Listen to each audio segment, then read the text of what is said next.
Okay, so let's restart this. Let's go ahead and talk about the Pi network, huh? So the Pi network here just launched recently, and it is the reason we're talking about it is because some people say that you mine it. I think that's debatable. But in addition to that, it's obviously performing extremely well. Here recently going as high as $276, and it's up 62% over since its launch. And I think over the past 7 days, it had a pretty nice, or what was it, past day, it had a really nice recovery, and it's up 73%, right? So obviously, if you're invested in this project, it's looking very good for a lot of people. And it's a unique project. So let's talk about why it's blowing up according to, CoinDesk, and then we'll kind of talk about what the project is and kind of do a little bit of digging. But the token debuted at $195 billion value despite minimal liquidity. Pi's network native token traded with an initial fully diluted value as high as $195 billion US dollars. The token debuted at $1.70 and it rose to $2 before losing 50% of its value in the next 2 hours. Pretty common, obviously, for new launched projects overall, but obviously it went up from there. So it currently has a market cap of $6.1 billion US dollars. Pi has drawn comparisons to viral tokens from previous cycles, for example, SafeMoon, with a referral scheme that gives early holders and referrers an advantage over newcomers. Now, someone that's been, a lot of people are asking me, like, why aren't you talking about it? It's a mining project, blah, blah, blah. As soon as I saw it, to be completely honest with you, I was a little off put because I have seen SafeMoon. I've seen projects like this destroy people very quickly, right? And as of right now, it's looking good. It's going up. But if you FOMO in, you can be in a very precarious situation. Always remember with these kind of referral cycles, especially when you start seeing content creators releasing their referral codes and pushing those referral codes on you to sign up with, you need to watch out, because the only one that's going to succeed here are those influencers, and those influencers are going to get you to use their referral codes. What does the referral code give them? It gives them some of the token usually. What do they do with that token? They sell it eventually. So they drive the price of the project down, and they have no skin in the game because they're getting the damn thing for free. So don't listen to these hustling crypto YouTubers trying to get you to use their goddamn referral codes to dump on your fucking heads. How many retards do we have in chat today? Let me know. Does that mean the whole project's bad? No. It's just very frustrating that I see this time and time again and people keep falling for it. Dear Lord, man. All right. So what is it? Pi Network, the smartphone mining project that claims to have 60 million users, released its native Pi token Thursday, giving traders a roller coaster ride that saw the price rise 18% in minutes before tumbling 50% over the next 2 hours. Pi debuted at $1.70, rising as high as $2. It was recently trading at 97 cents. Obviously, today it's at $2.75.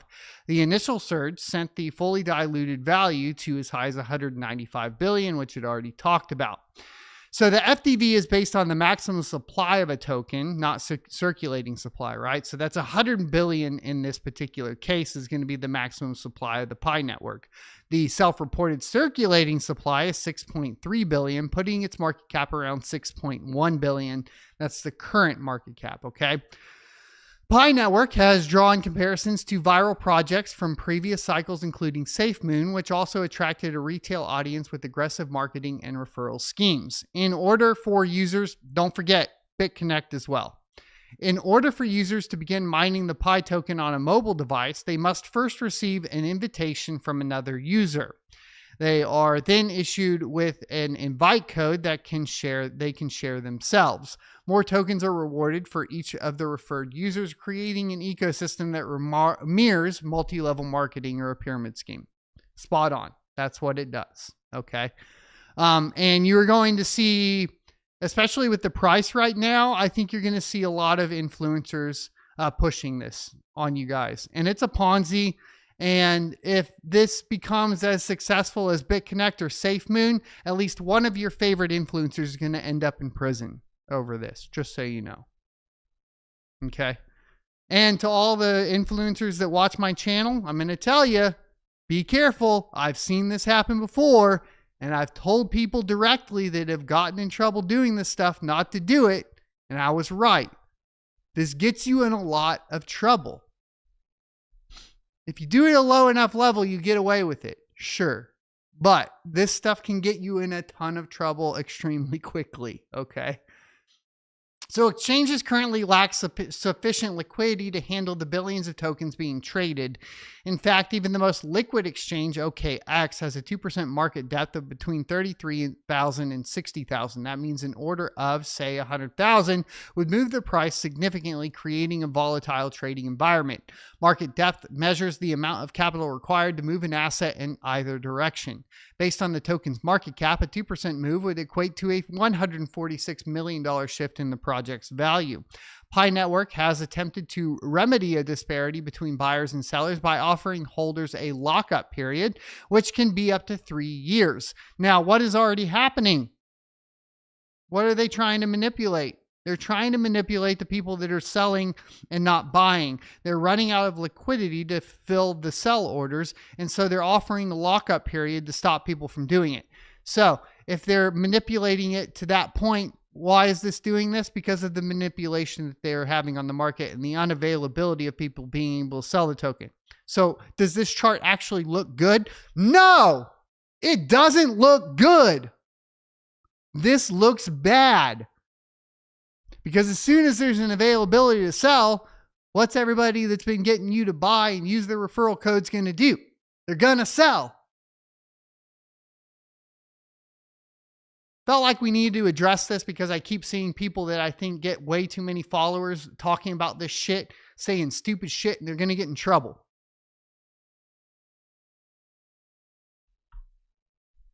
Whew. If you want... I have no problem with phone mining, by the way. If you want to phone mine, use a decentralized project like Veriscoin. Okay?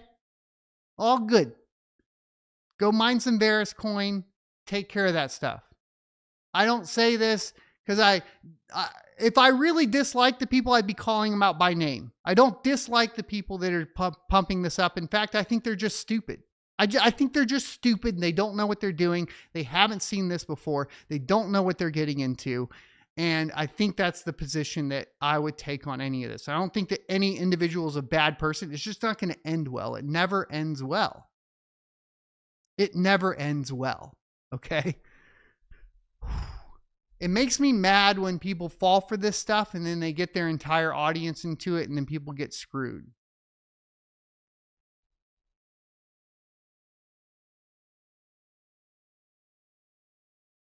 So there's a block explorer. There is a node. We could go over the white paper. We could do all of that, but just the nature of the way they have the multi-level marketing for you to be able to mine in the first place is the biggest red flag. I mean, we could go through and try to like find other red flags. I don't know how necessary it is or how angry it's going to make me to continue to go through it. But it is what it is, right? Now, there's a computer app that you can utilize, and that allows you to interact with the Pi app on your phone from your computers. There is a node, which I think we had pulled up the release of the node over here somewhere. Or no, this was the Block Explorer, right? So this is the node information. Okay. So if we go, we can download the node for Mac or Windows. It doesn't look like there's a Linux command line option at this point, and I don't see a GitHub necessarily. It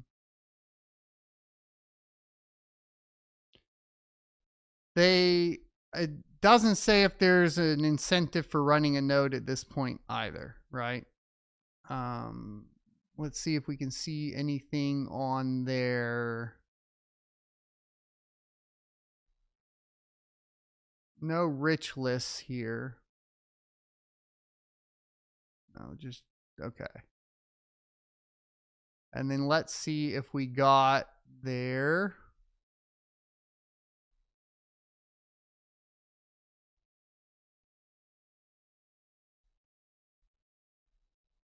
Tokenomics here somewhere.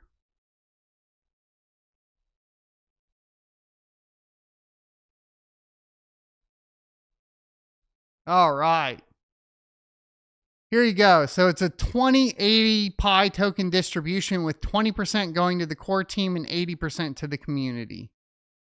It looks like, so the Pi community has 80% of the Pi core team has 20% of the total circulating supply of Pi, regardless of how much circulating supply there is in the Pi network at any given point in time. Thus, a given total max supply of 100 billion Pi, the community will receive. So it says the core team's allocation gets unlocked at the same pace as the community progressively mines.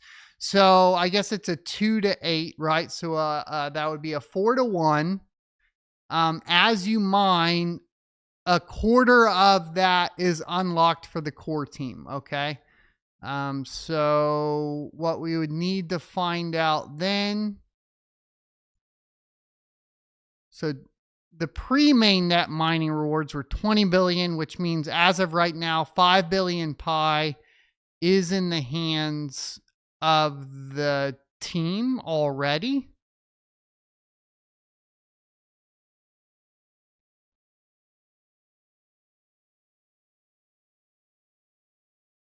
And if we read this,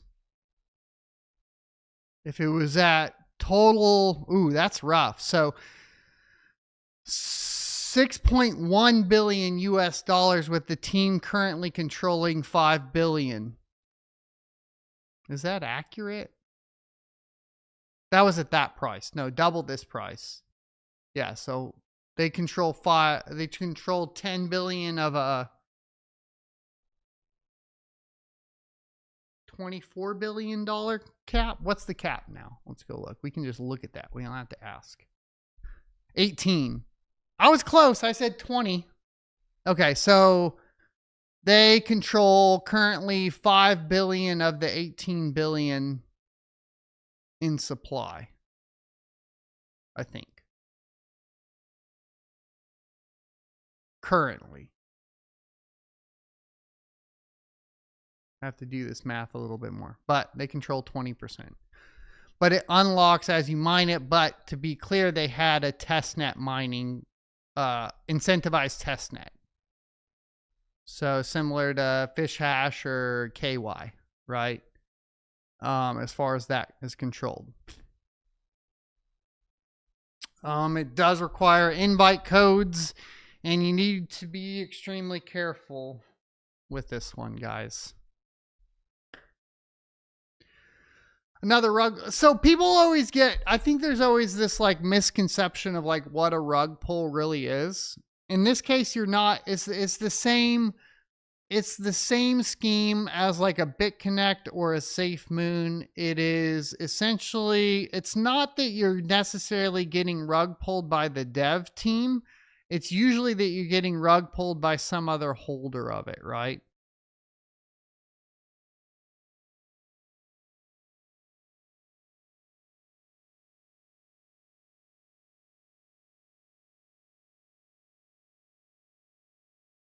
BitConnect. Yeah, you'd be another like Trayvon James or something. Too sketchy. Fair launch, proof of work, layer 1 cryptocurrencies should be your primary, okay? Playing stuff like that. Look, there's going to be people that are going to be making money off of this.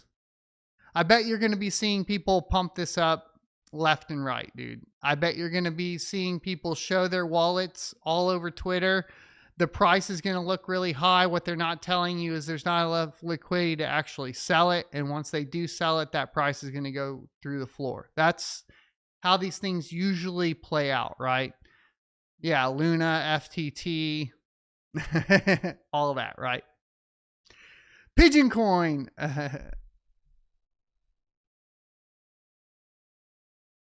All right. I'm done. I'm done. I'm done. It's fine. I'm a little angry, but I'm done. I hope you enjoyed this clip from the Crypto Mining Show. If you would like to see more from this particular episode, take a look up here. Don't forget to also subscribe to the channel. And if you want to support me directly, you can go to sonofatech.locals.com and become a member. Thanks for watching, and I will see you next Tuesday.